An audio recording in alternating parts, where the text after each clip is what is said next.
Hello friends and welcome. Today I'm going to show you how to create your very own Kool-Aid man. Well, it's actually more like the logo, and we're going to be using a Tunisian simple stitch.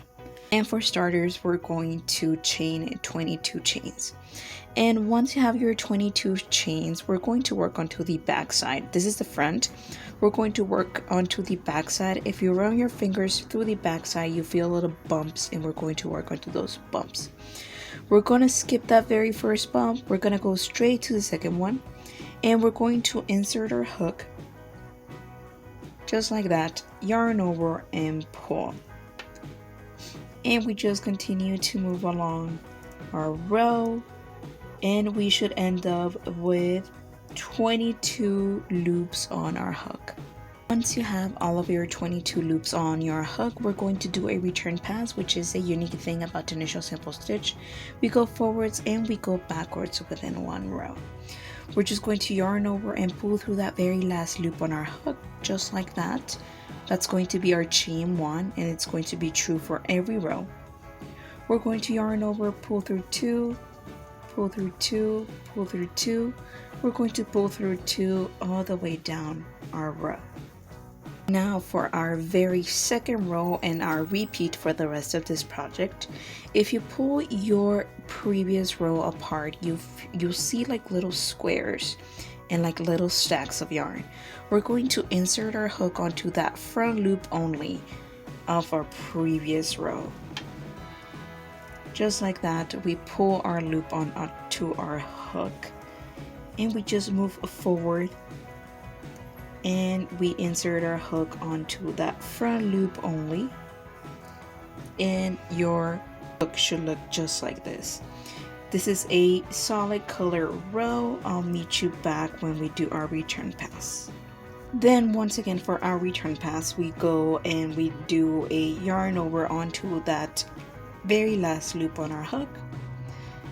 We grab our yarn, pull through 2 all the way down our row. Our very third row is also a solid color, and we do exactly the same thing as we did on row 2. We're just going to do our repeat for the rest of this project. We just insert our hook onto that front loop only of our previous row, and then I'll meet you back for row number 4.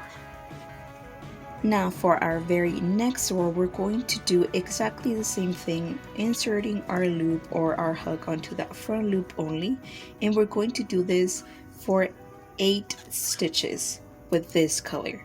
And then we finally get to introduce a new color. We do exactly the same thing, inserting our hook onto that front loop only, but we just yarn over with our new color.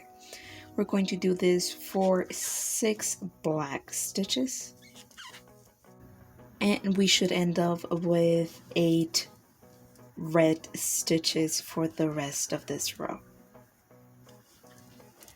And for our return pass, once again we chain 1 onto the very last loop, yarn over, pull through 2 until we reach this point right here.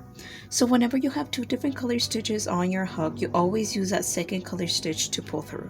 In our case, we have red as our first stitch and we have black as our second stitch. We're going to use black. This is our working yarn. We're going to drop our red. We're going to pick up our black. We're going to yarn over, pull through that red and through that black stitch. We yarn over, pull through 2 until our second color change. We once again apply that rule, so whenever you have 2 different color stitches on your hook, you always use that second color stitch to pull through. It's going to be red, so we pull through that black and through that red. And we just continue to pull through 2 all the way down our row. And so far it should look just like this. This is actually where I leave the explanation. Like everything that you need to know is within these rows right here. You have your foundation, your return pass, your color change, your color switch, color introduction, everything that you need to know, it's right here. Always down below, I'll leave the Pinterest pin that I'm following down in the description, or you can always take a screenshot of the picture on screen.